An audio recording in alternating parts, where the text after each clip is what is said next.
In my Europe, we claim that we love Ukraine and Ukrainians, but when it really mattered, did we really make the right decisions to protect Ukraine? We tried sanctions, we tried the economic boycott of Russia, and we tried many other things. But then, why is it that Putin is still smiling? And why are they now saying that these sanctions against Russia are making Russia richer? To know more, watch this report.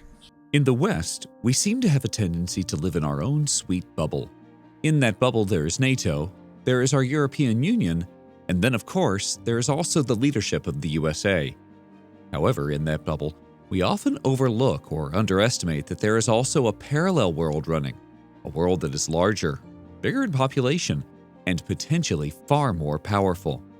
In that world, there is also the BRICS group of nations, consisting of 5 countries: Brazil, Russia, India, China, and South Africa. It has been observed that these 5 nations control 42% of humanity, 23% of the global GDP, and cover 26% of our planet's land. Not only that, worldwide, BRICS countries account for 18% of trade in goods and 25% of foreign investment. Recently, in a video message to BRICS forum participants, the Russian president said that we are exploring the possibility of creating an international reserve currency based on the basket of BRICS currencies. If it happens, this could be a blow to the American dollar.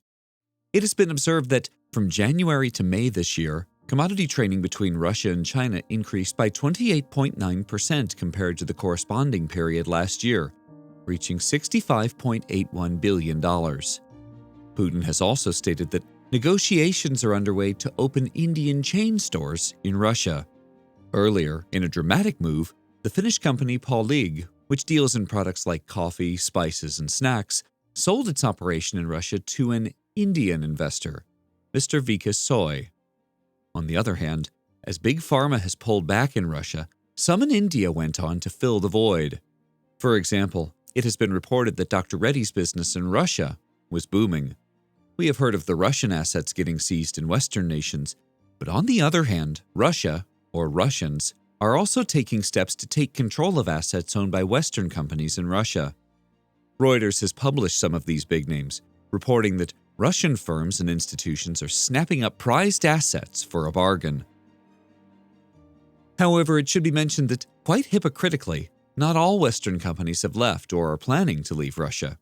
The reputed scholar Wolfgang Munchau, who is the director of Eurointelligence, has observed that the sanctions are emphatically not working, as Russia's current account surplus jumped to an all-time high at $96 billion.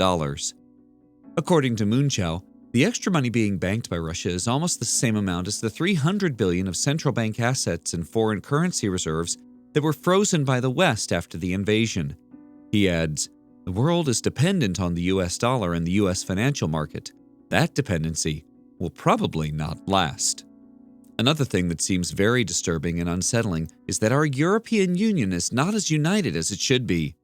The director of Eurointelligence has exposed the German chancellor's two-faced nature and has explained how, on German TV talk shows, panelists are often seen arguing that Ukraine should give up to get Europe's economy moving again.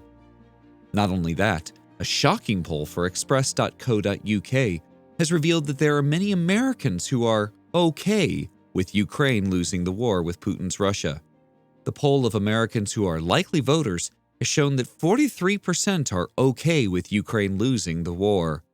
Not only that, it was also observed that Americans also appear to be losing confidence in the sanctions regime against Vladimir Putin's Russia, with 53% believing it hurts the USA more. Of course, there is no surprise that the director of Eurointelligence, Wolfgang Munchau, thinks that Putin is not losing the economic war. So, if that's the case, then is Russia really winning? If yes, then why is it happening? Is it because of USA's bad decision-making? Is it because of our inability to properly handle great powers like India and China? Or is it because the West, quite deceitfully, is circumventing its own sanctions and is being dishonest to the world?